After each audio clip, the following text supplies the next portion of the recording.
Kia ora everyone and welcome back to Mucky Hope Productions. I'm your host, Mucky Hope, and I'm so excited to be here chatting with all of you. I thought I'd do just a cheeky little solo podcast as I've now finally returned back to my hometown here in New Zealand. I'm reunited with the love of my life, Shinbadi, aka the Ivana Sakno.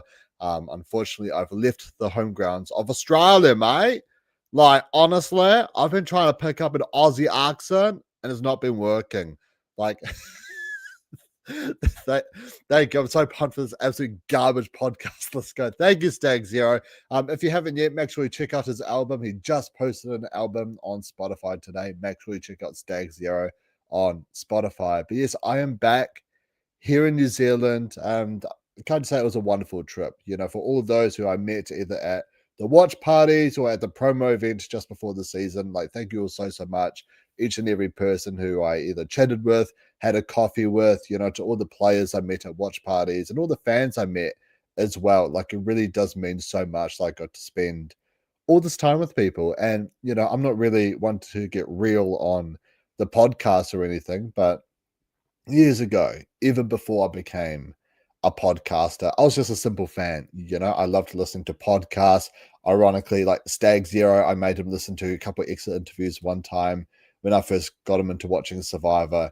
And I just always was like, man, I'd love to just like chat with the contestants, hang out with contestants, hang out with fellow podcasters, chat with fellow podcasters, and even go to all these like watch parties. You know, being here in New Zealand, we don't have any watch parties or anything. And so yeah, it was just so cool to actually be able to meet and hang out with so many amazing people.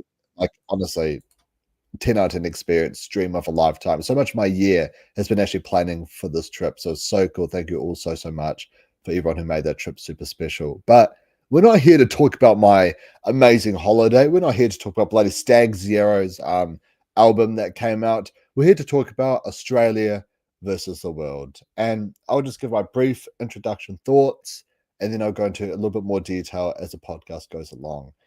If you are new, make sure you comment down live on what you thought of the season, and I'll make sure to read out as many comments as I can as the podcast goes along.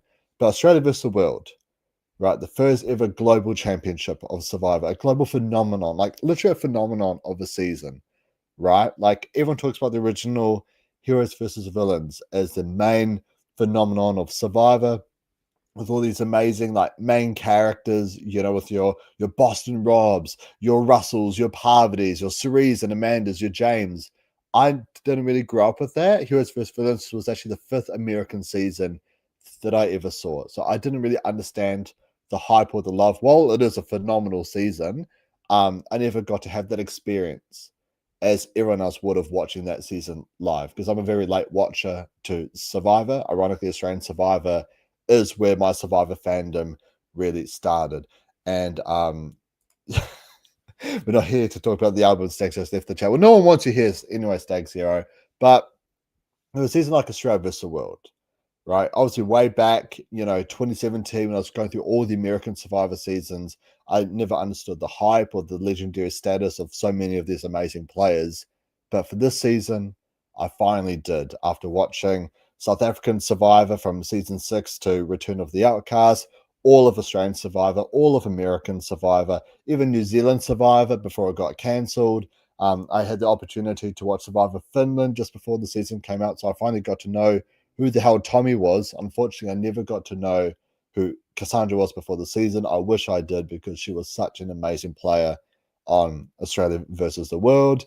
And I felt the hype, baby. You know, so much so that I had to go to Australia to watch it live. You know, like, I was so pumped for the season. Every one of my friends knew about the season, whether they wanted to hear about it or if I forced them to know about it. Either way, they were going to be listening to how much I loved this season. You know, even going as far back as the Australian tribe, right? There's something I do want to talk about: the cast of the show. Because I know that there's a lot of people debating online, oh, is this even a legendary status of a cast? You know, Parvati was able to just steam walk the season. Spoilers, by the way, Parvati wins the season. Like, how can this be a legendary cast if they allowed a player like Parvati to win the season? And honestly, if you were to look at Australian Survivor, all 11 seasons now of it, if you had to come up with four players, everyone, to represent Australian Survivor, your Mount Rushmore of Australian Survivor. I know that everyone's got different takes on it and stuff, but for me, and I feel like overall general consensus of the Survivor fandom, like there's a reason why that they're the opening shot of the Australia versus World promos. But you got the Golden God David, the most dominating winner of all time. Such a great character, such a great player. You know, even his move to like swap a fake idol for a real idol, who the hell does that? You know, there's such a mind blowing move, right? Like, no regular human could have thought to do that. And obviously, he dominates the first and one of two full returning player seasons. Australian Survivor has a lot of returning players, but not a whole cast. David steamrolled a whole season of returning players. So that's obviously something. You've got George, arguably the biggest villain in Australian Survivor. He made it go global. You know, his move on Fraser, it won Emmys, it won American awards for an Australian show. That's how amazing of a player George really is. We've got Luke, the king of the jungle. You know, he's such a fan favorite to the point where fans literally donated $500,000, I believe, within just like a day or 2 days, because they were so sad that he got voted out of Champions versus Contenders 2. And I mean, you know, even Shawnee, who's like a huge fan favorite, have fans donated $500,000 to her yet? Not yet, which does bring me to my final fourth person. It is Shawnee. You know, huge sassy queen. We all love Shawnee. We all love her underdog story. I feel like her and Luke are arguably the most relatable people Australian Survivors ever had. You've got Luke, who's like the Aussie dad, you know, Aussie worker and stuff. He's just a regular Aussie guy. And Shawnee, she's sassy, she's fun, she's casual. You know, she doesn't really study on who's playing Survivor. Like, I'm pretty sure she didn't even watch Heroes versus Villains. She was just like, all right, sure, why not? And she's just so chill and casual about it. And I think there's something that we all love about Shawnee, about Luke, is how relatable these players are compared to your characters like George, who's like, I'm the king of Survivor, and the golden god screaming at the TV. Like, yeah, they're fun characters, but we struggle to relate to them. Whereas players like Luke and Shawnee, I feel like we've always had the ability to relate to them, which is why they've been such huge fan favorites on every single season they have played. And obviously, you can throw in like Haley and Sean and so many other great players into Mount Rushmore. But for me personally, those are the four Australian players. And how great is it that we've got all four of them on the same tribe together? And while there's many other players you could have had on the Australian tribe, right? Obviously, for like the women, we could have had like Haley, who's a phenomenal winner, huge character, huge player. We could have had Samantha, which, in my opinion, I would have loved to see Samantha on this cast. We've seen her go from a, you know, pretty bad play in season 2, you know, literally like landslided and getting voted out, to Blood versus Water, which is arguably one of the players of the season, the biggest villain on the season. And I can't wait to see what a third time run for Samantha would be like. I don't think she's going to play again because of the fan reception that Samantha got. You know, she was sent like death threats and hate messages and stuff because of what she did to poor old Jesse, you know, stealing his idol and voting him out in the same night. Yeah, Samantha would have been great. Sean would have been great, two-time runner-up. Nina Twine, you know, like she was denied American Survivor, came over to Australia and was like a huge fan favorite, obviously in Blood versus Water. Very lovable player in Heroes versus Villains as well. And it's ironic because she was a hero, but her mum was like a villain, and both of them played in Samoa on 2 separate Heroes versus Villain seasons. Like, amazing story, amazing player, which that could have been an interesting dynamic. Sandra on the World tribe, Nina on the Australian tribe. Who's Nina going to choose? Literally blood or water. You know, that could have been an interesting, fun sort of twist I could have thrown in there as well. Like, there's so many great, massive names they could have thrown on for the female side. With the men, if you had to pick 3 guys, I mean, David, Luke, George are already the top 3 guys to go for. You know, like no one else, in my opinion, ever comes close to them. So I'm not even going to bring up any other guys' names. But obviously, we didn't get Haley Shan or Nina. Even Brooke would have been amazing. You know, huge underdog and all stars. I feel like Brooke is probably like the safest bet for a player to win because she's someone who just naturally goes far and is just so good at the game, like physically, socially, and strategically. I'm really excited to see it on the next season, which we'll talk about more towards the end of the podcast. But if you had to get one-time players, right? One-time players, which is very rare for Australian Survivor. One-time players. Who are the greatest one-time players who have yet to come back? The fans have been asking to come back. in my opinion, is Sarah, who was on the cast, Janine, who was also on the cast, Benji, who was actually rumored to be on the cast. Apparently, he was like literally about to fly out, but then David comes along, and obviously, who would you rather, Benji or David? Obviously, David, right? So I think that was a good call to make, but sad to not see Benji come back and play a second time. And Kirby, who's like the biggest star. I think maybe if like a Ferris was on with Kirby with the interesting rivalry dynamic and whatnot, that could have been something really interested to see, like a 2.0 version of it. But hot take, but I think Kirby was the star of this season. She came in with the least number of connections.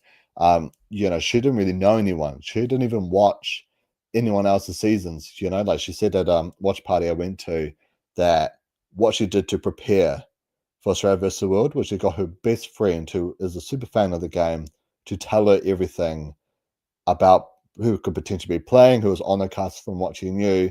Because not only did her best friend know the cast, they knew Kirby as well. So who's Kirby likely to, link up with? Who's someone who might rub Kirby the wrong way and stuff, which is pretty smart, because in that way Kirby isn't starstruck like Lisa. That way Kirby, she's not coming in afraid of anyone. And we saw that straight away, with episode 2. She comes in gunning for the Golden God. George wants to do the safe move, like David and Luke, they want to do the safe thing with George. Kirby's the only one swinging for gold, literally. And she takes it, Like I felt this season proved that Kirby, she's not a one season wonder, a one hit wonder, or like a one night stand of a player. She's like a top 10 player, and I can't wait to see what a 3.0 version of Kirby could look like. And just some quick comments I want to read out. Having some season 2 cast come back was pretty big. Did I see Luke say somewhere fourth time's a charm? Maybe there'll be another Luke season. Hopefully, it'll be great to see Luke come back. And justice for Benji. I agree, man. Let Benji come back at some point. So Kirby, Sarah, and Janine, huge one-time players, and Janine, Australia's most successful businesswoman, the CEO of Boost Juice. Are we going to see her on a normal season of Survivor? No, never again, right? And I feel like with Sarah, it's been so long since she last played, and from what I heard, she wasn't invited onto All Stars. She said in an exit interview that she was invited for Blood vs. Water and Heroes versus Villains, but some last minute things came up, so she wasn't on the cast. So seeing Sarah come here, while yes, it might be a little bit out of place, having some of these one-time players come in representing Australia when there are so many huge legends of the game who don't know who maybe turned down the season, who wasn't even called. But if you had to get one-time players, or I guess cannon fodder players, because every All-Star season has their cannon fodder and their huge stars. Sarah and Janine and even Kirby are not cannon fodder. They are huge stars, each to their own, in their own respective ways. And I felt like they brought a lot to the season, right? And skipping over to the World Tribe, like if you had to do Mount Rushmore of American Survivor, Parvati and Tony are obviously on it. In my opinion, it's Parvati, Tony, Sandra, and Boston Rob. And if you had to do non-winning players, Cerie's up there. I know that might be a controversial take, but Cerie's never won the show. She might be a huge fan favorite, but I feel like all the other 4 players I mentioned, Rob, Tony, Sandra, and Parv, have at least got something to their name to prove that they're legendary deserving of being on Mount Rushmore, whereas Cerie, she just needs that one win or that one like extra huge move to overtop, any of the 4 players I mentioned, and then she's like a lock for Mount Rushmore. But yeah, if you had to get 3 players, I feel like they are the 3 players to get, because Sandra, we know Sandra's game is anyone but me. With Boston Rob, we saw him come back on Deal or No Deal Island season 1. We've seen him come back on The Traders like early in the year. And yes, he's a great player, phenomenal player, right? He's the godfather for a reason. But we've seen him so many times. He does the same thing over and over again. He's good at it. I'm not saying he's a bad player or he's not entertaining to watch, but I feel like Tony, Parv, and Cerie have got more to show in terms of like flexibility, adaptability, and different kinds of games they can play. Whereas with Rob, not so much. And so for the American side, I'm so glad we got to see them 3 come back. And in terms of the World Tribe, if you had to get one person from South Africa, I know that Chappies was in the run. I'm sure maybe Dino and Marion must have been contacted, but I'm happy to see Rob come in and play. Huge physical beast, huge like asset to the tribe and stuff, the most dominating winner in South African Survivor, and potential talks for like, top 5, maybe top 10 like global wins as well with Islander Secrets. And so I was very happy to see Rob, Lisa, as I'm from New Zealand. I can talk as much shit as I want about Survivor New Zealand, and we don't have a lot of great strategic players who would even understand what Australia versus World would mean to a lot of super fans.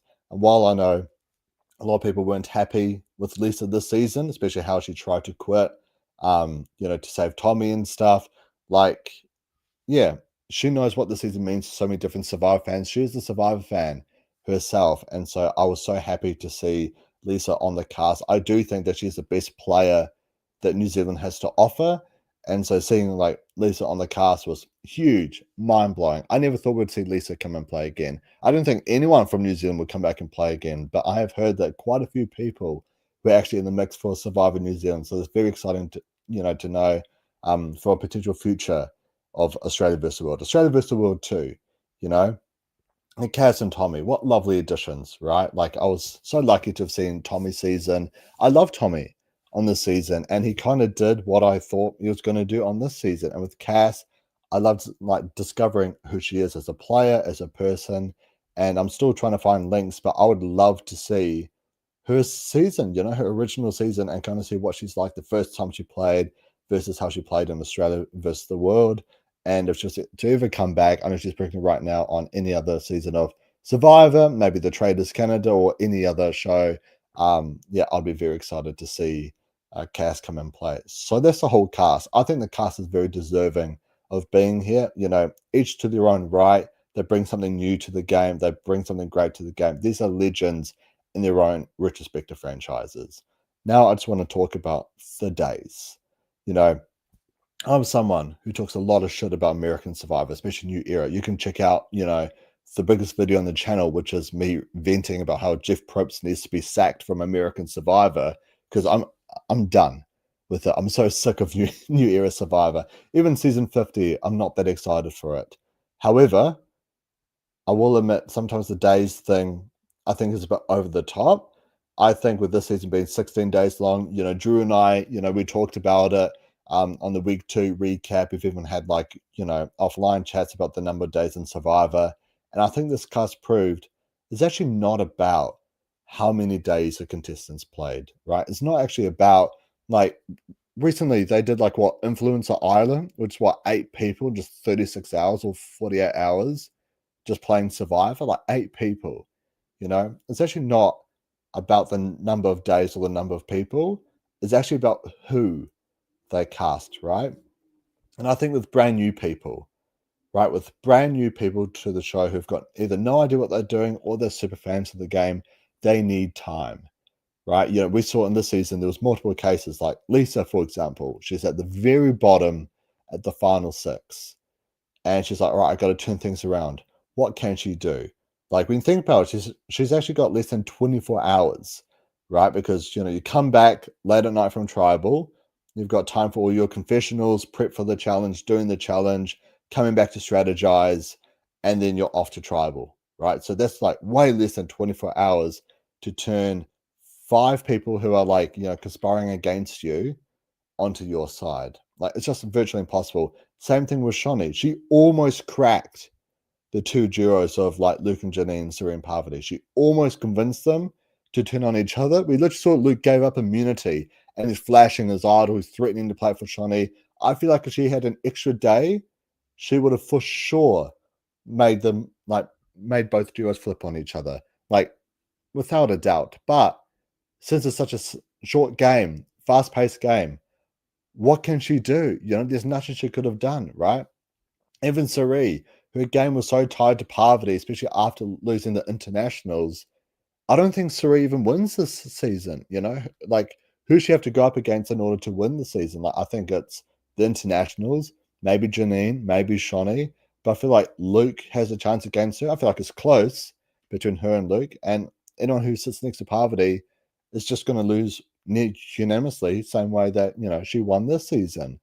And so, like, Sari, I feel like she needed more time. Like, Luca at times, feel like he needed more time. We saw him struggle, especially early on in the merge as well. He's on the bottom, he's trying to flip people, but it's so fast, right? And it's like, what's so good about like Luke, Sari, even Parvati and Shani, is that they like slowly work their magic over time, right? Because normally every episode's like 2 to 3 days, right?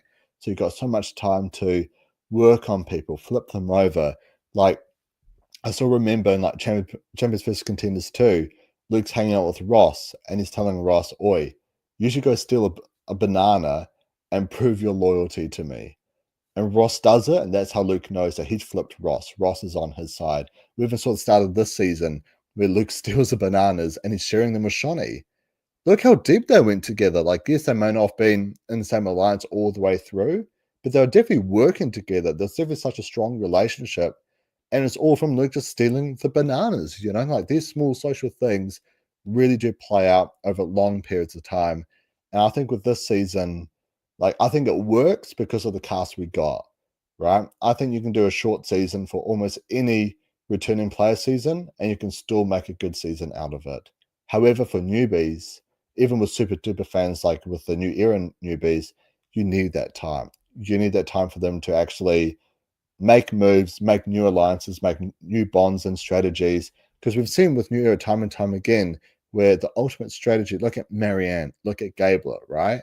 They lay low, they make the one huge move, and then that's how they win at the very end. Now, granted, I haven't seen 48, I haven't seen, 45, and, even most of 44 and 46. So I can't comment on the winning games, but I do know that there's been a formula that's been used, especially a lot of New Era Survivor as well. Like, Erica, where was Erica in the show? You get what I mean? And yeah, no, like I think with these shorter seasons, people play a lot more safe. People are less like are more scared to take risks just because there's so much time to come back and bounce back from things. Why even make that risk when you can make that move in a week's time and it's like the final 8 or the final 7? Even when I played Equilibrium, right? Which I will admit, I played shit. And I feel like a lot of people probably felt that way. But I know that I played really terribly because with me, and I was even talking about this with Shannon Gus as well when I had like lunch with her, where it's like she was trying to set herself up to make alliances and majorities. I was just trying to survive vote from vote, which, spoiler alert, led me to getting pretty much unanimously voted out, I'm pretty certain, because I just had no one. But she was never at risk of going home because she set herself up so well. And those are the two kind of different mentalities, right? It's like you're setting yourself up for alliances, so you're less likely to make moves, or you're just trying to go from vote to vote. And like, what can you do? You know? And Charles, dude, welcome to the live, brother. Hope you're doing really, really well. It was so awesome getting to meet you at the finale watch party. And yeah, that's just my thoughts on the number of days when it comes to Survivor. I think for newer casts, you need the longer days and times. For like returning players season, like I think you can do 16 days again. If Australia vs. World 2 was 14 players in 16 days, I wouldn't be worried. I'd be like, okay, well, we've seen this happen before and it worked out great, And I can't wait to see what a second time run of this when people actually know what to kind of expect, because I assume the Australia vs. World 2 cast would have seen the first Australia vs. World. I'm personally very interested to see what that could potentially look like.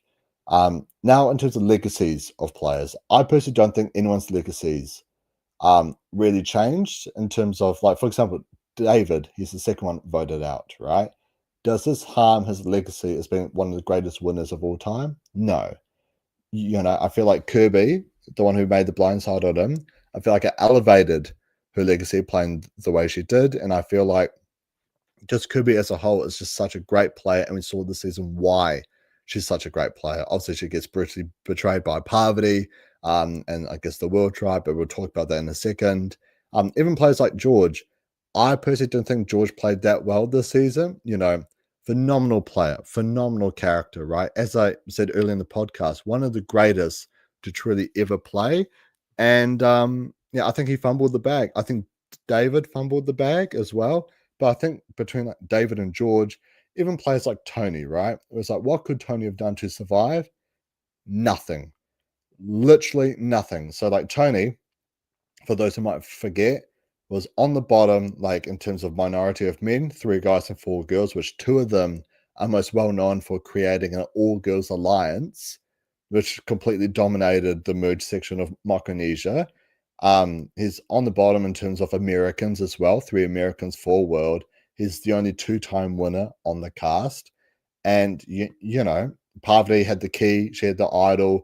Cassandra had an idol as well. There's going to be no other idols. And we see Tony try tying the shoe, trying to make the fake idol, but what can he really do? You know, Parvati knows where an idol is secured.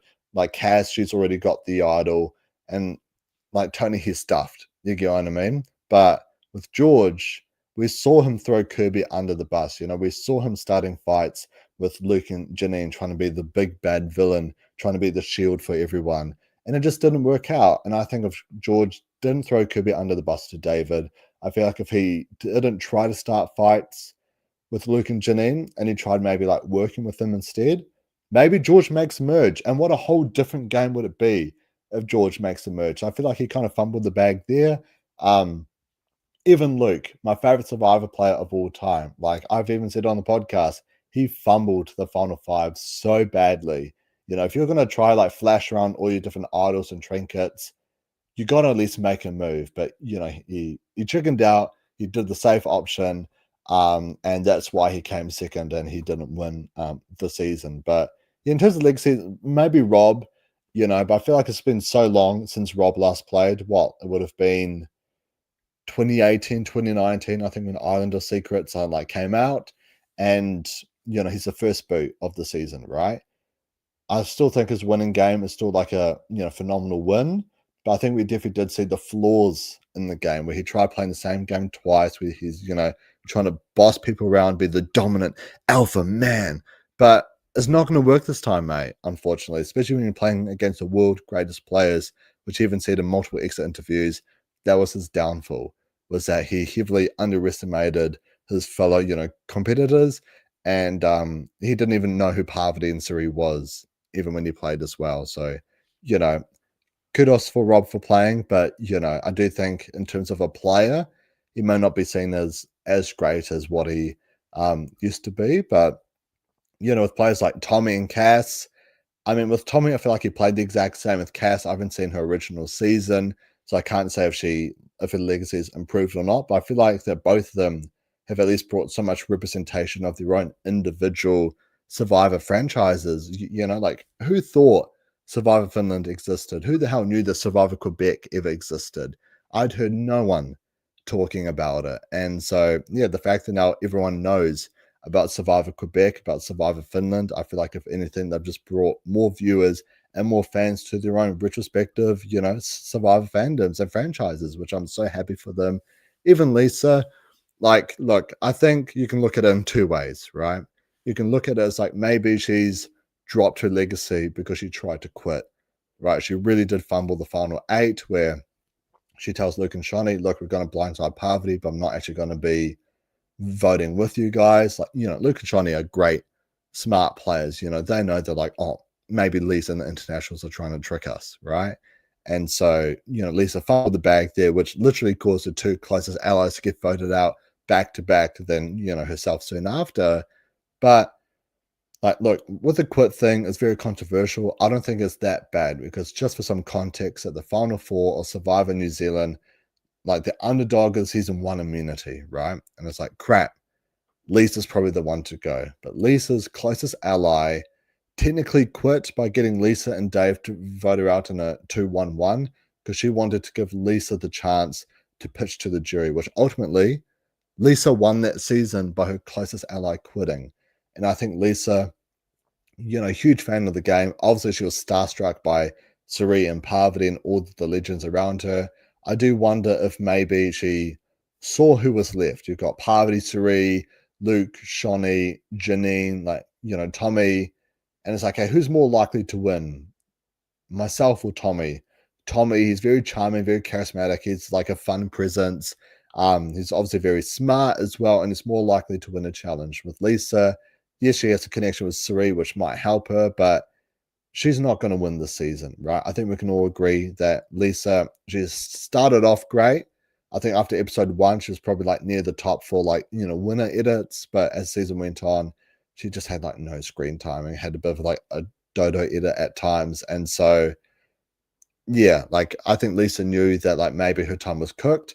And maybe by quitting, that helps Tommy win the next challenge, and maybe that helps him get towards the end. But I did find it kind of funny though when JLP just shut that down. It's like, look, if you want to quit, you can go, you can quit, but we're still going to vote someone out tonight, and you won't be on the jury. Which, can you imagine that? Not being on the jury, even though you made the merge of Australia versus the world, that would be heartbreaking. So I think that's why Lisa stayed in the game, just not knowing, well, I guess, fully knowing that her quitting isn't gonna, make a difference. And I'm coming to you by Stag Zero. Australia versus the world is like the Hunger Games, G. Pretty much, man. It was dog eat dog, you know. I know that you haven't seen the season, bro, but you've been like keeping up to date with it and stuff. But yeah, it was like every player for themselves. There was no real true allies. Maybe I guess like Serene Parvati and Luke and Janine, but those friendships are like outside of the game. They've been friends for many, many years. And so yeah, like, if you're mates with someone for like what, 10 years, 15 years since Micronesia, of course you're going to be working very closely together. Um, let's see. Oh yeah, atmosphere of the season. So I made a list of what I wanted to talk about, and I literally forgot what the next part of the list was. But yeah, I think overall everyone's legacy stays the exact same. Maybe Lisa drops down a bit. Maybe Robin's one drops down a bit, but I feel like it either stays the same or gets elevated. I think Kirby's legacy gets elevated. Parvati's legacy 1,000% gets elevated. But yeah, atmosphere of the season as a whole. I feel like a lot of the season comes down to whether or not if you like Parvati, because obviously she dominates the confessional charts. I saw with Survivor Fact Checker, she got 70 confessionals, and Luke, who came second place, got 50 confessionals. Huge jump when you think about it between Parvati and Luke. And look, Parvati, she dominated the season. When she pulls out the knowledge is power advantage and she bluffs about stealing Cassandra's idol right about when she's, going to play it, when obviously you can only play it before the votes are read. Phenomenal move. Great move, right? And she wins all the challenges. Well, I guess Luke kind of won out, but she won so many different endurance challenges to get to the end. She had the idol. She made sure everyone knew she had the idol, so then she couldn't just easily be taken out, especially after coming back from the double tribal, where it's the final 6 and the final 5. She has an idol stealer, which to everyone's knowledge, she can just take the idol as they're playing it, and she's got an idol. If she wins one challenge, she plays the idol at 5. She's in the final 4, which everyone knows is an endurance challenge, right? Or she wins 6, plays idol at 5, or she can literally just win her way out. There's no easy way on taking out Parvati. And I think with Parvati's win here is a very satisfying end. Which it sucks for me because I'm a huge Luke fan, but this is obviously Parvati's last time playing. And with her last time playing and winning an international version of the show, she cements herself in the Mount Rushmore of American Survivor players, and she's obviously up there for like the global Survivor players as well. I don't even know who I would put on for like a global Mount Rushmore, but there's one person who I can definitely put on, and it's Parvati. I know a lot of people are trying to like shit talk her win, saying that, it wasn't really deserved. It's only 16 days. This cast of legends aren't even really legends, but look at how she played. You get what I mean? This wasn't against newbies and she steamrolled. If that was the case, then it's like, look, it's Parvati. Of course she's going to steamroll. But this is against the world's greatest players. She was in the merge with Luke, with Shani, Janine, Kirby, Sari. Cass and Tommy aren't slouches. Lisa definitely isn't a slouch. And she was in control every step of the way. Even when Rob throws her under the bus, even when Tommy is heavily targeting her, she doesn't receive a vote. At the final 5, when Luke, he gives up immunity to Janine, he's flashing his idol around. The plan isn't to go to Parv, it's to go for Sari. For Sari of all people. And it's like Parvati played so well socially, so well physically. And yes, you could say that all the other players are dumb for not targeting her or voting her out. It just shows just how good of a player she really is. And so with this season, being a very satisfying conclusion to Parvati's story, to Parvati's game, I was so happy with the season and the whole atmosphere of the season. Like I'm not the biggest Parvati fan. Like if I was to do like a top 5 players that I love, she probably doesn't make top 5, but I can respect her and say that she's one of the greatest players to ever play. She's for sure a top 10 player of mine. Obviously, I really wanted the boy Luke to win, which even with Luke, right, he gets redemption this season. He wins the ball challenge that knocks him out of Final Four. He still loses the challenge at Final Four, but unlike Pia, Janine saves him and he goes to fire against Sari and gives him a chance to pitch to the jury. Obviously, he kind of fumbled the bag with the jury pitch, unfortunately. But yeah, Luke, great player. And, he finally made it to the end, guys. And it only took Parvati, who was already one of the world's greatest players to ever play, to ensure that Luke didn't win. Because, I guess something about the gameplay with these players is that if Sari ever makes it to Final Tribal Council, she wins by default. If Luke ever makes it to the Final Tribal Council on any of his seasons, he wins by default. Same thing with Shawnee, right? Like 4 out of the final 5 players just needed to make it to the end and they win by default. And so that's why I think that people still played it safe, the final 5 and even the final 4 vote to a certain degree as well. Just because I think a lot of these players, they just needed to get to the end and pitch. And I think there's a mindset for a lot of players coming into this season. And yeah, I think this season changes Survivor forever, right? Where to from here? Like, can any of you guys watching, like, name a season that can top Australia versus the world? That isn't Australia versus the world too. The only thing that I can like really think of is if maybe you were to do like one player from like every different alliteration of Survivor, or maybe like multiple players from every different like franchise of Survivor, and make it like a true Survivor Olympics. Because obviously, Titans versus Rebels. Really, like, Childhood, you're saying that Titans vs Rebels is like more peak than Australia versus the world. And also here from Stags here, if I was looking at the end, I feel good losing Parvati. Like, yeah, absolutely, it's one hell of an opponent, and I think Luke even knew that going into the grand final as well. But in terms of how the season changes things, like as I mentioned before, I don't think this season that tops this, apart from maybe one player from every different iteration of Survivor, like globally. I think maybe if you did like a legend season with the true legends of the game, like your Boston Robs, Tysons, Tonys, Parvies, Russells, and stuff. But even then, these players are getting kind of old, and even with a lot of the players this season, like Tony has said, if this was a regular season of Survivor, he was not going to do it. He was not going to come back. It's only because it was 16 days long against the world best. That's why he came back. And like same thing with Parvati. I think Sari will keep on playing Survivor until she eventually wins. Same thing with George. I think the same thing with David. He's said so many times he's completely done with Survivor. And the fact that he came back to play, even though he was the second one out, it was so good seeing him like drive the truck. He's driving the Australian tribe, all the way to the opening challenge. So it's like he's the face almost of Australians. I mean, quite literally now with being the new host. But yeah, it's like it was so epic to see all these players come here and play again. And also hear from Char Dude, low-key Times vs Rebels is just so hyped. There wasn't one dominant player. It was just so up in the air. Plus Times vs Rebels. Yeah, Raymond is a true legend. I will absolutely admit that. Even getting to meet him at the watch party, he was an absolute mad dog. I love Raymond.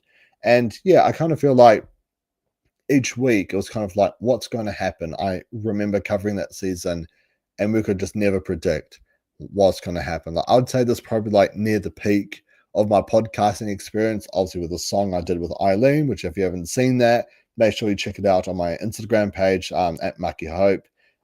Even the parody song we did together and stuff, and getting to chat with like Ferris, Mark, and Eden, and the comments as well. Like, it was just so great that season, I will admit. But I do wonder if I didn't have the experience of getting to chat with all these amazing people while the season was going on, would I have enjoyed that season as much? Whereas with this season, obviously I only chatted to Kirby and George because I met them at watch parties, but I loved the season through and through. And I think a lot of Survivor fans also loved the season through and through.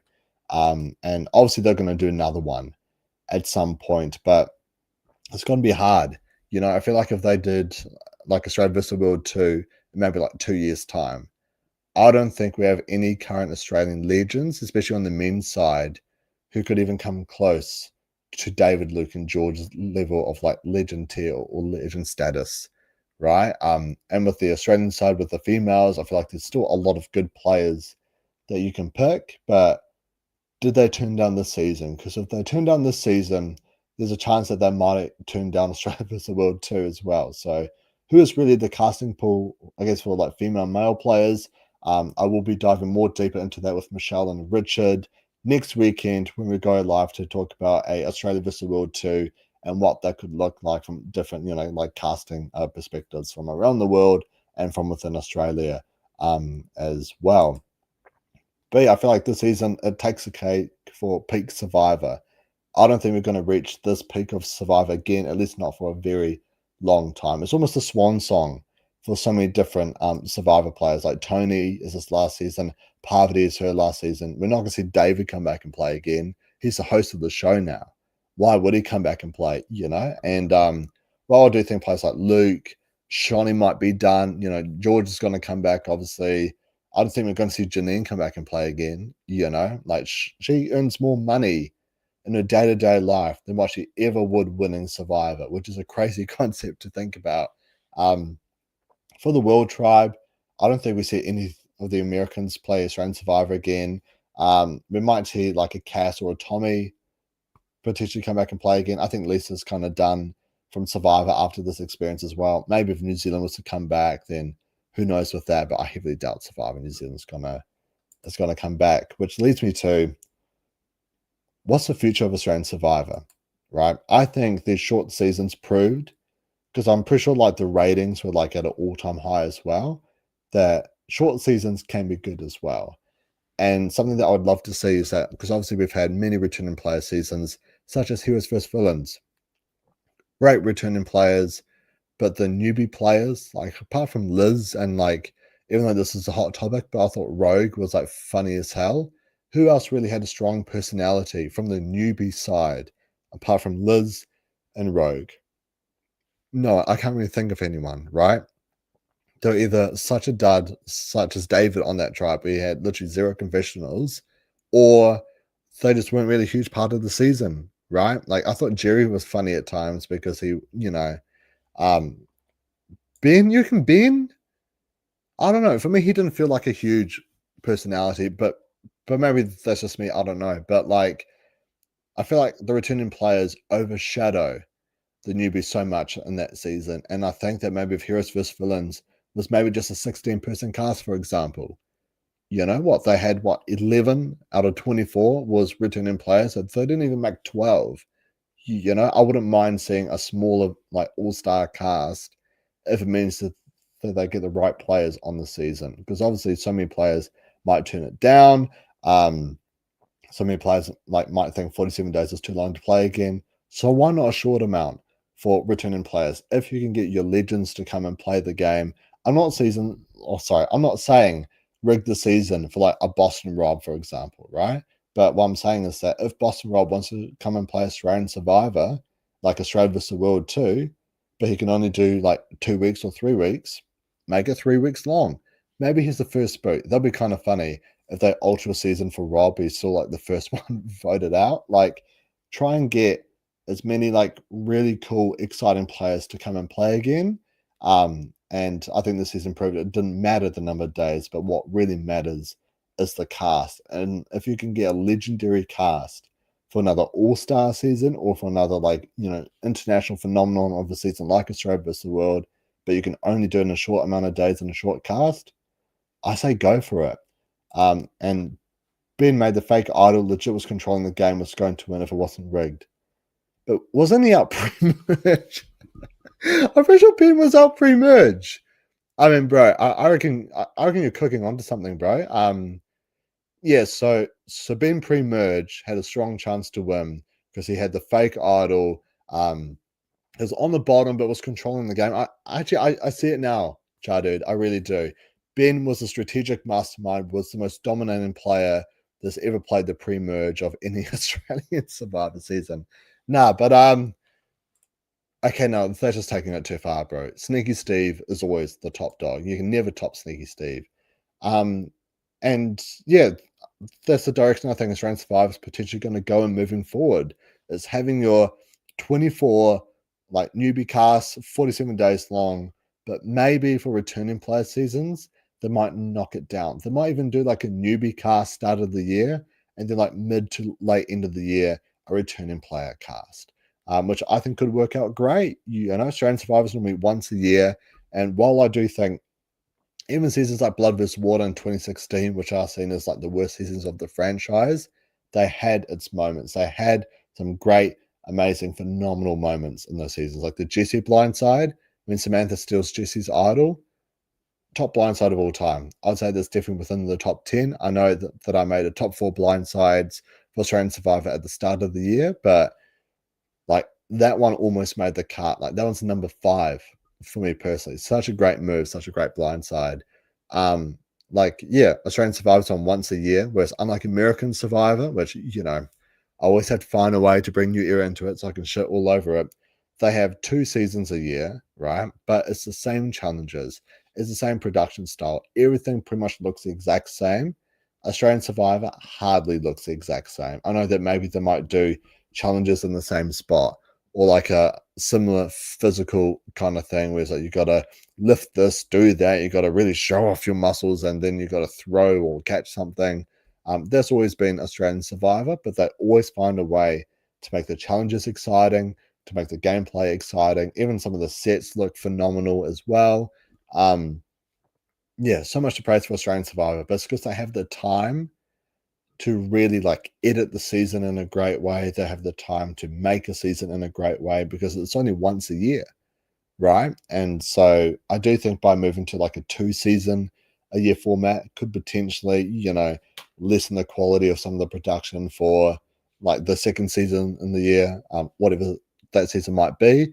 I think for newbies, stick to once a year. But if you are going to do a returning player cast, I wouldn't mind it being a smaller cast and smaller number of days if you got the right people on the season, right? Like imagine if Ferris doesn't want to do a 50-day game anymore, but he says that he can do like a 26-day game, 18 people, you know, new era style. He will do that. It's like, all right, let's do 26 days. I'm not saying, you know, make a whole season for Ferris, but if you can get like huge new legends of the game like him, like Miles. I think Karen could be an upcoming legend as well. Who knows what the new players out there right now could be, you know, like cooking up. I think make smaller seasons, get your guaranteed new stars or even new players as well, make them into stars as well, and sort of build up their legacy. So then the next time you like you do in Australia versus the world too, we've got a new set of 4 players like your Shawnee, David, Luke, George, even huge stars like Kirby, Janine, and Sarah.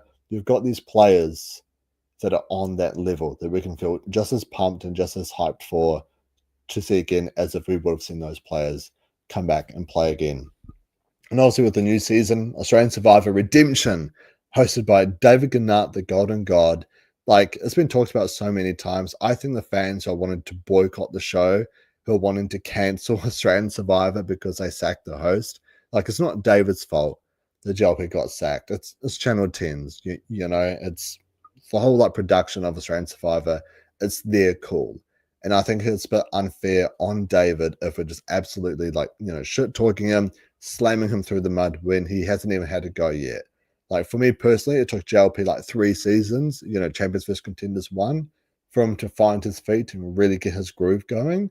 And it might be the same for David. It might take him a couple of seasons before he becomes the host that we all sort of want him to be, or I guess, you know, need him to be, you know, someone who can outclass Jeff Probst, someone who can outclass like Nico from Survivor South Africa.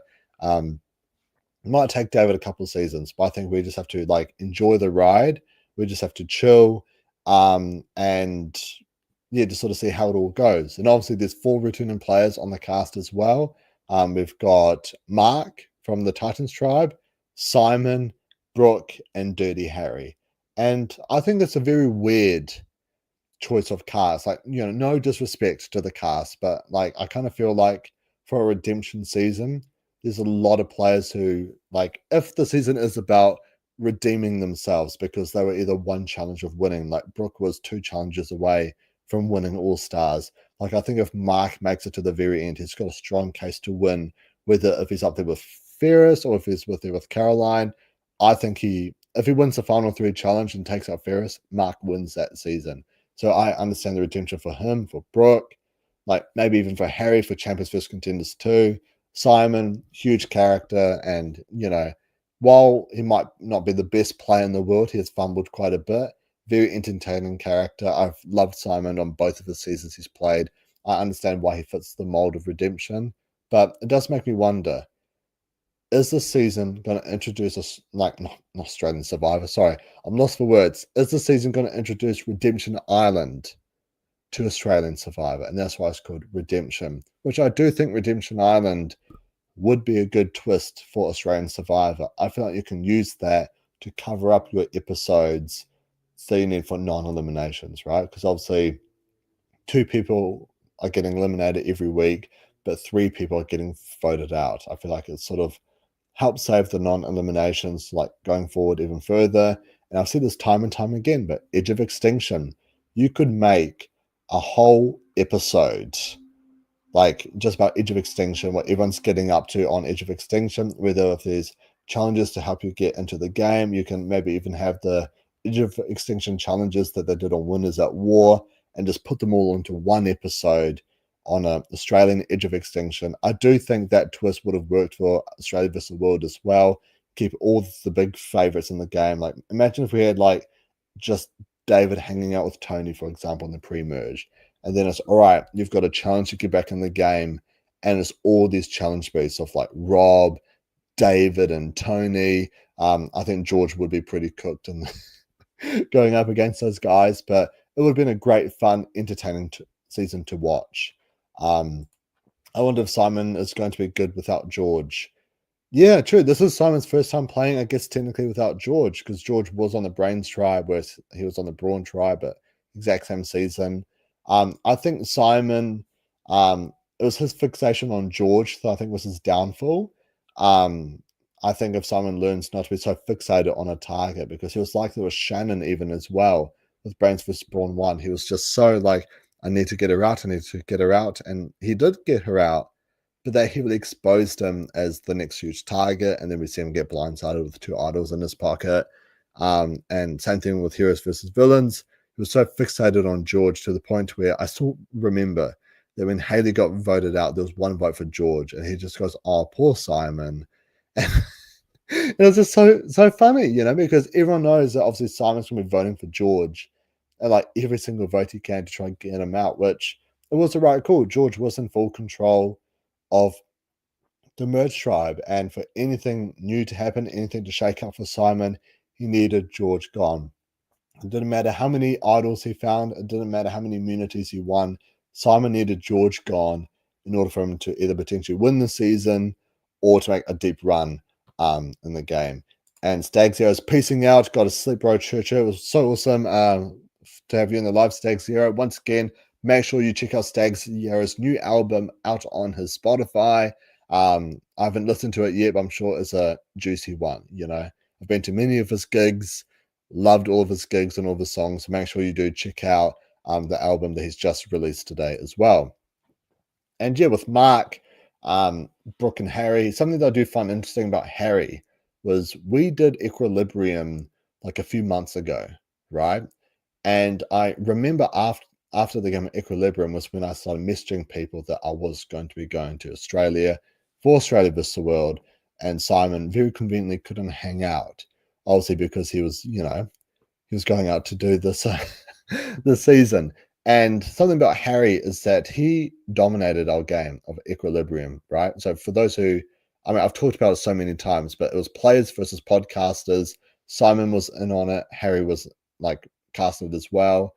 And Harry, like, in my opinion, Harry was so truthful and honest to every single person. And Harry was just almost a clean sweep all the way through. And so I wonder if after this game of Equilibrium, that maybe like Simon now knows more about Harry and how he plays, and whether if Simon uses that maybe against Harry to try and take him out, or if he tries and uses that to work with him. I don't know how it's going to go. Obviously, they're both from Brisbane. I mean, Mark's from Brisbane as well. I don't know where Brooke's from, but I feel like this season is definitely the battle of the Brisbane boys, the BBs, baby. You know, Mark, Harry, and Simon. I mean, I'm pretty sure Harry's from Brisbane. Imagine if he's not, then this joke is just like not that funny at all. I've just cocked it all up. So Simon posting content during filming was honestly so funny. Yeah, no, Simon's pretty good at that. He just gets someone to just keep posting content for him, so it looks like he's not actually out there playing, but obviously he is out there playing, and so yeah, I'm really excited to see the season. I think it'll be cool if Redemption Island is a part of it. I'm excited for David to be the host as well. You know, like I think something about JLP. Obviously, we love his sexual innuendos and all the strokes. Like to this day, my favorite is Lockie taking nut after nut. You know, Lockie swinging his sack. Obviously, we have like in this most recent season, like too much separation of your balls will end in tears.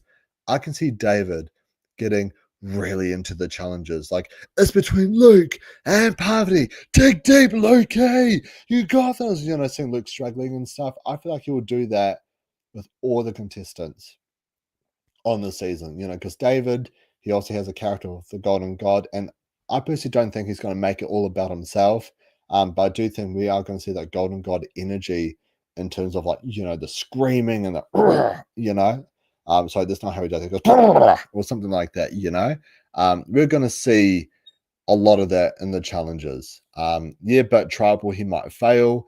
I don't know. We're just gonna have to wait and see. Like, I think with David, we've only seen the TV version of David, right? Because he loves playing that Golden God character.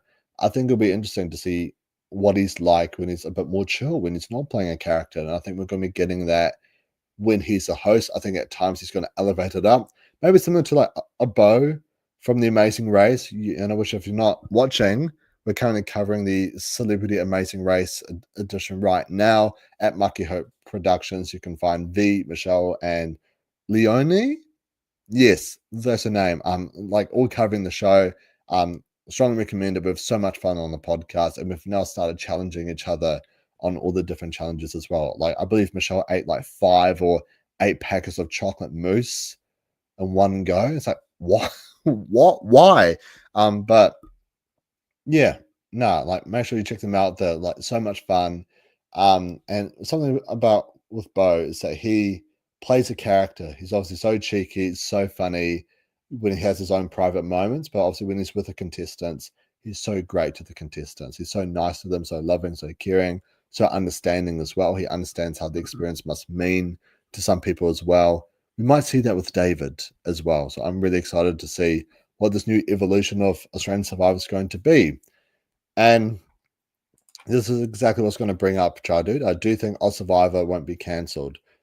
I think it comes down to people's mindsets about it. Like everyone criticizes New Era Survivor because they haven't had any returning players or like all-star seasons and stuff. I think for season 50, like 49 should have been like New Era all-stars, and maybe like the biggest players from that is then on 50 with some of the other legends as well. Because even though I've talked shit about season 50, I think it's a fine cast. Like if it was just like all-stars too, I think it's a good cast. But I think the fact that it's just season 50 and it's called Hands in the Fans, I feel like a lot of Survivor fans wouldn't have picked a lot of people who are actually on the cast.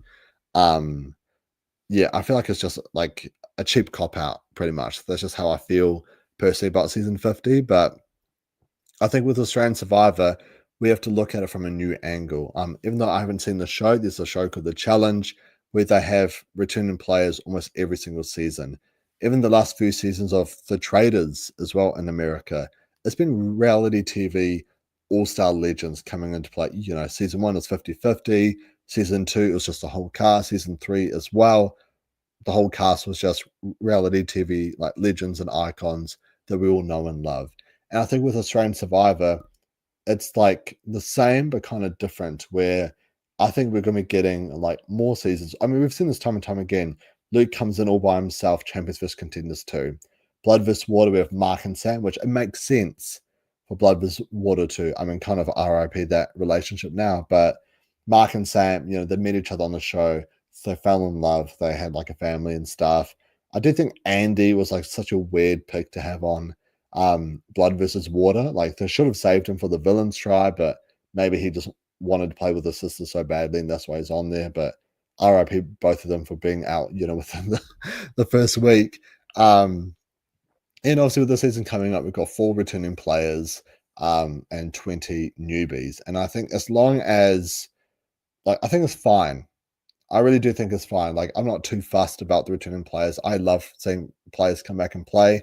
Obviously, there's a time where it's just too much. You get what I mean? Like, even with Shawnee coming back a 4th time, if it wasn't Australia versus the world, I'd be like, why is she coming back? Or even George coming back a 3rd time so soon as well. If it wasn't Australia versus the world, I might be like, why is he here? Why can we not see some of these other players come back and play? If that makes sense. No disrespect to George and Shawnee. I think they're phenomenal players, phenomenal characters as well. I just think sometimes it's good to have other players and legends, come and play. And we saw that Australia versus the world too, with like David and George, huge TV characters, arguably 2 of the biggest screen time hogs on the show. They're out in the first week. And the merge with players like Sarah, Kirby, Janine, one-time players, Cass, Tommy, Lisa, 6 out of the 10 players that merge were all one-time players. And to me, I found that super exciting, even though it was sad not to have David, George, and Tony at the merge. At least we got to see so much more of these one-time players, which I feel like they brought a lot of great stuff to the season anyways. And so, yeah, in regards to Simon, Mark, Harry, and Brooke, I don't mind that they're on the season. I do think it's like a weird 4 to have on the cast, but I'm excited to see them play nonetheless. And I do think that this is a future that a lot of fans are going to have to accept. The Australian Survivor brings a lot of returning players to their casts. I know that it's not a full returning player season. The 2 times we've had returning players is All Stars and Australia versus the world.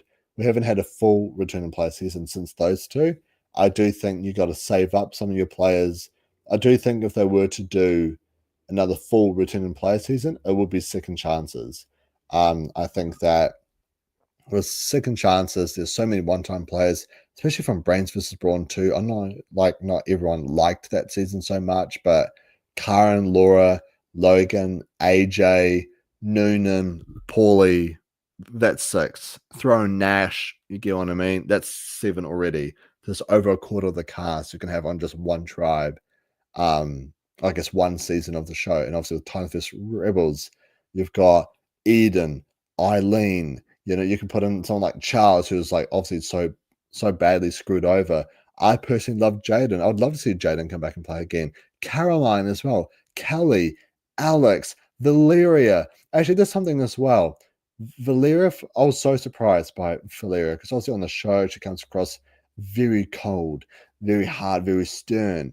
She's the most loveliest person, like ever. When I was at the watch party, because I was very nervous at the watch party as well, getting to meet everyone for the first time.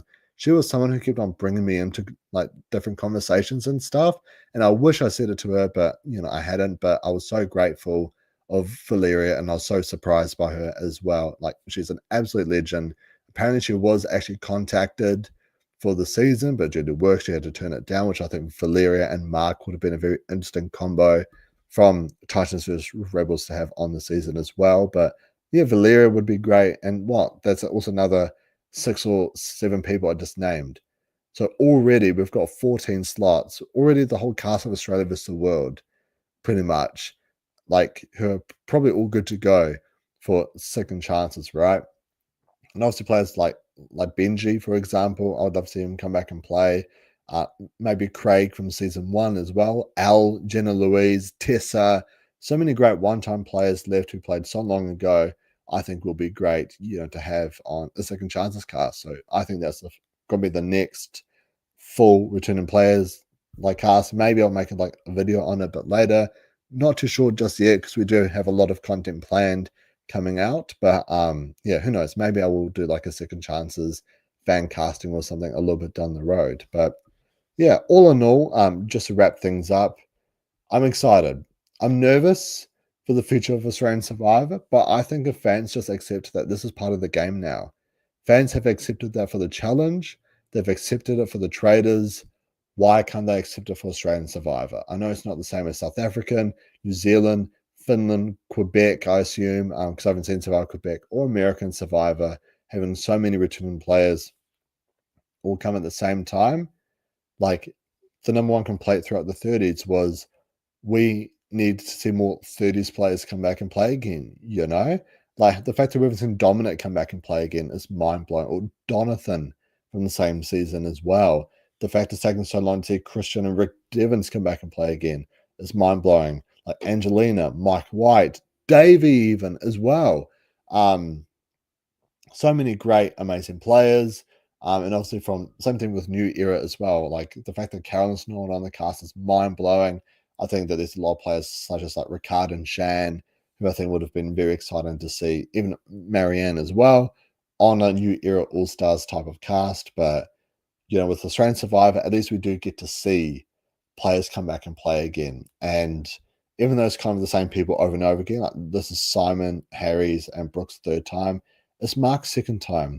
And I think soon we are going to start running out of players from season one to, I guess, Heroes versus Villains.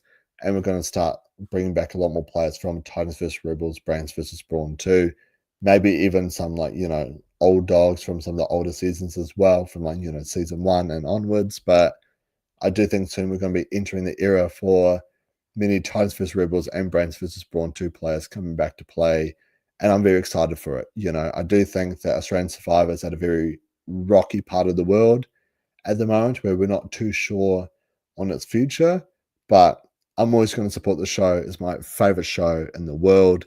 The fact that Australian Survivor, which only came out, what, almost 10 years ago now, 10, like on this 11th season, right? 11 seasons, 10 years ago. And Australian Survivor is the first to do a global championship of the show. It's because of Jeff's ego and he doesn't want to acknowledge any international versions of the show. American Survivor should have pioneered on this idea. And I think it would have worked phenomenally for CBS, for American Survivor, for Jeff as well, if they did a season like this, but obviously they chose not to. And so I think it's a huge props to Channel 10, Endemol Shine, and Australian Survivor, the fact that they even came up with a season like this and got the cast that they got, because it is just such a legendary season, such an amazing season. And I'm so happy that I got to see a season like this. Like I was low-key worried that on my flight over to Australia that was just going to crash and I was going to die and like not know who won the season. Even when I went to Canada as well, I was worried that maybe, I don't know, a croissant or something, I was going to choke on it and die and not know who wins Australia versus the world. Like, I'm just so grateful to have seen a season like this and to be in Australia for it as well. Like, as I mentioned at the start of the podcast, like, I was such a huge Survivor fan, right? I still am to this day, but I remember listening to so many different podcasts and stuff and being like, man, I wish I could talk about Survivor. You know, like a lot of my friends in New Zealand, Stag Zero, who's one, Nathan, and I've had him on a couple of times during Brains versus Brawn and Squid Game. He's another. I talk to Survivor with them so much, right? But they'll never be on the same level as me, or I guess us in terms of super fandoms. So actually going to Australia to meet, you know, like quite a few of you as well, either if you're a new subscriber or an old subscriber, a lot of the players as well. It was just such a dream come true and something that I never thought could have ever happened. And I'm just so honored and just so privileged that I got to have done the trip and have met so many amazing people. But yeah, hold on to hope, guys. I think Australian Survivor, even though it's at like a weird stage right now, we've seen time and time again, Australian Survivor would be like, season 2, great. Season 3, you know, not terrible, but not great. Season 4, great. All Stars, I think it was great, but Brains vs. Brawn 1, it was kind of but a lot of people saw it as an up because of COVID. Blood vs. Water, straight down. Heroes vs. Villains, up. Titans vs. Rebels, you know, up even higher. And then what, Brains vs. Brawn 2. I thought it was a good season, but kind of like mid for a lot of people. But then Australia vs. the World, up once again. And I think with this redemption season, it's either going to fall flat or it's just going to continue, you know, going up and up. making Australian Survivor the greatest Survivor franchise of all time. But yeah, just wait. See what happens with David being the host. I think it's a very exciting change, and I can't wait to see what happens next. But if you are new to the channel, smash that subscribe button. Subscribe for some cheeky, naughty times. I haven't been up to anything that cheeky or naughty because I literally just came back from holiday recently. And so I have to bring this up. Mucky, any chance you would become host of Are You Survivor? I've heard some rumors. Maybe I am. I just show up, be like, hey, it's Mucky. And during tribal council, I'm like, just before we go to vote, tell me about some cheeky, naughty times, I'm sure the channel team would love to discuss cheeky, naughty times on on Australian Survivor. But subscribe for cheeky, naughty times. I've been up to that much. I only landed way back in New Zealand, just a few days ago. So I'm still, recovering, still unpacking everything as well. Currently on Mucky Hope Productions, Survivor 49. Drew will be covering Survivor 49. I believe it starts next week, which is pretty bloody exciting. So make sure you stay tuned for some American Survivor coverage from the man, the myth, the legend, Coach Drew himself. And with the amazing race, we have Michelle, V, Leonie as well. I'll be coming in and out covering that season as well. Keep an eye out for those two, and I will be coming in with as many different Australian Survivor things I can think of. This is probably the last of the Australia vs. World coverage of this season that I'll probably do.